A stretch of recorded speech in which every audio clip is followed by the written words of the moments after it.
नमस्कार सांग मैंने आज ये वीडियो बहुत सुंदर वीडियोटी आउ ए वीडियोर टॉपिक होउची मो जीवन रे हार्डवर्क केते जरूरी। देखंतु हार्डवर्क नाम शुणिला मात्र के आमे समस्ते बहुत भयभीत हो जाऊ, कारण केही भी चाहते कि आमे बहुत कठिन परिश्रम करूँ बोली।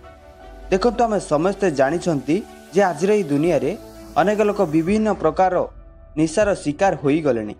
जेमिति कि कहीं मद्यपान को ग्रहण करी मद्यपान निशा को स्वीकार करिसेंती, तो अन्य कहीं सोशल मीडिया अजयता व्यवहार करी तांकर सोशल मीडिया निशा को ग्रहण करिसेंती। तो यही प्रकार अनेक निशा रही आम समस्त क्षतिकारक। जो निशा आम पई आवश्यक नहीं, अर्थात जो निशा आम जीवन में दरकार ही नहीं, तेबे से प्रकार निशा को आम कहीं ग्रहण करवा न करवा आम पई बहुत भल, कारण से निशा आम जीवन पाई आसंता भविष्य विपद हो छिड़ा हम। तेणु ए सबुठू दूरे हुई आम जीवन को किपरि समृद्ध करवा एवं किपरि आम जीवन को सार्थक करवा, से मनोभाव जदि रखिबा आम जीवन पाई बहुत भल हम। किंतु आज रे वीडियो रे आम एमिति एक निशा विषय जानिबा जहाँ आम जीवन पाई लाभ देव। तेबे से निशा कौन? से निशा आउ किछि नुह, से निशा होउछि कठिन परिश्रम। कथार अछि जे जेमिति कर्म करिवो से सेमिति फल पाइबो। यह कहिबार अर्थ हैला जदि आमे आमर कर्म ठीक रास्तार करिबा ताले आमे निश्चय सफलतार फल पाइबा। तेणु निजर परिश्रम ठीक रास्तार किपरि करा जाए ता आमे ए वीडियो रे जानिबा। तेणु ए वीडियो को आरंभ शेष पर्यंत निश्चय देखंतु। वीडियो रे आगो को बढ़िबा पूर्वरु किछि कथा, जदि आपनको ए वीडियोटी भल लागुथाए ताले गोटे लाइक कर दियंतु, कारण आपनकर गोटे लाइक हमको बहुत खुशी करिवो। एवं जदि आपण ई चैनल रे नुआ अछंती ताले वर्तमान ही सब्सक्राइब करने को जमार भूलु ना, कारण सब्सक्राइब करने द्वारा आपण यही चैनल माध्यम बहुत कथा जापर, जेमिति कि किसी सकारात्मक कथा, किसी परिवर्तन कथा, एभली अनेक कथा जहाँ आपण जीवन कम आसो। तेज आसतु आज वीडियो रे टॉपिक विषय आलोचना करवा। आम एठारे 3 गोटी पॉइंट्स उपर आलोचना करवा। प्रथमटी है कठिन परिश्रम प्रकृतर अर्थ कौन, और द्वितीयटी है परिश्रम केते प्रकार, और शेष पॉइंट होउची वर्तमान आम सठिक रास्तार परिश्रम करूचे कि नहीं। ये 3टी पॉइंट्स को आम भल भाव में बुझीबा।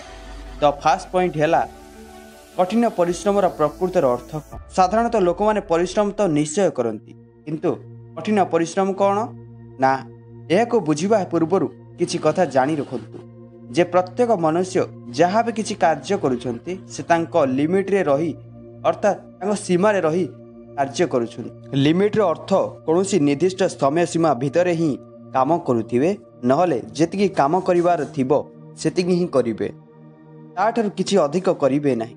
किंतु जो व्यक्ति निज कार्य पाई सीमारु बाहर होई कार्य करिथाए ताहाकु आमे हार्ड वर्क बोली कहि परिबा। यह ही कठिन परिश्रम प्रकृत अर्थ, आउ यह आमको निश्चय सफलता देव। आपण माने निश्चय निज आखपाखरे देखिथिबे जे अनेक व्यक्ति एमिति अछंती जो माने निजर गंतव्य स्थल पाई, अर्थात निजर लक्ष्य को पूर्ण करिबा पाई बहुत परिश्रम करिथा, आउ सेमाने केवल सही विषय को शिखिबा पाई निजर मूल्यवान समय को सेतिरे व्यवहार करिथांती, आउ ता केबे भी वृथारे जीवना। दिन ना दिन सेमाने निश्चय विजयी हेबे, कारण सेमाने जानिछंती जे आज जदि परिश्रम करिबा नाही ताले आराम समय रे बहुत परिश्रम करिबा को पड़िबो। तेनु सेमाने समय थाउ थाउ निजको वर्तमान रो किछि समय पाई कठिन परिश्रम करिबा पाई बाध्य करि देइछन्ति। आउ एई प्रकार मनोभाव इच्छा जदि आम भितर भी रहिबो ताले आमे मध्य सफलता पाई परिबा एवं आमे आम जीवन रे खुशी रे मध्य रहि परिबा। तेबे आसंतु हमर 2 नंबर पॉइंट्स को आमे भल भाव रे बुझिबा, और ता होउची परिश्रम केते प्रकार। देखंतु आमे परिश्रम तो निश्चय करूचे, किंतु से परिश्रम को जदि ठीक रास्ता रे न करिबा, ठीक समय रे न करिबा, ताहाले आपण कहंतु कोन से परिश्रम रे किछि वैल्यू रहिबो? से परिश्रम किसी भी वैल्यू रही, कारण भूल रास्तार आम कार्य करुचे। तेणु सर्वप्रथम निजर परिश्रम ठीक रास्तार करंतु एवं ठीक समय रे मध्य करंतु। आउ गोटे कथा आम एठारे जानिबा जे परिश्रम केते प्रकार। यह होची 2 प्रकार। गोटे हैला बिना लक्ष्य सहित कठिन परिश्रम, और द्वितीयटी हैला निर्दिष्ट लक्ष्य सहित कठिन परिश्रम। मनेकर आम मानि नेले जे आम बहुत परिश्रम करिबा, किंतु जदि आमर कौनसी भी लक्ष्य नथिबो ताहले से परिश्रम कौन मूल्य रही। तेणु परिश्रम तो निश्चय करेंगे, किंतु प्रथमे निजर लक्ष्य तैयारी करंतु एवं केउ कार्य आपको भल लगुच ତାହା ମଧ୍ୟ ଜାଣନ୍ତୁ, କାରଣ ତାହା ହିଁ ଆପଣଙ୍କୁ ଭବିଷ୍ୟତରେ ଖୁସି ଦେବ। ଆଉ ତା ପାଇଁ ବହୁତ ପରିଶ୍ରମ କରନ୍ତୁ ଯେ ପର୍ଯ୍ୟନ୍ତ ଆପଣ ନିଜର ଲକ୍ଷ୍ୟସ୍ଥଳରେ ନ ପହଞ୍ଚିଛନ୍ତି। ଶେଷରେ ଆମେ ଏହା ଜାଣିବା ବହୁତ ଜରୁରୀ ଯେ ବର୍ତ୍ତମାନ ଆମେ ସଠିକ୍ ରାସ୍ତାରେ ପରିଶ୍ରମ କରୁଛେ କି ନାହିଁ। ଆଉ ଏହା ହେଉଛି ଆମର 3 ନମ୍ବର ପଏଣ୍ଟ। ଏହାକୁ ଜାଣିବା ପାଇଁ ହେଲେ ଏହାକୁ ନିଜକୁ ନିଜେ ହିଁ ପଚାରନ୍ତୁ, ମୁଁ ବର୍ତ୍ତମାନ ଏବେ କ'ଣ କରୁଛି?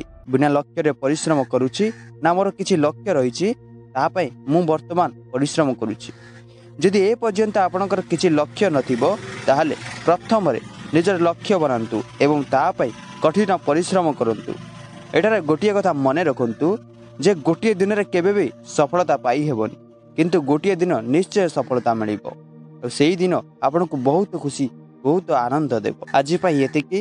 ଯଦି ଆପଣଙ୍କୁ ଏହି ଚ୍ୟାନେଲ ସହିତ ଯୋଡ଼ି ହେବାର ଅଛି ତାହେଲେ ବର୍ତ୍ତମାନ ସବସ୍କ୍ରାଇବ୍ ନିଶ୍ଚୟ କରନ୍ତୁ। ଧନ୍ୟବାଦ।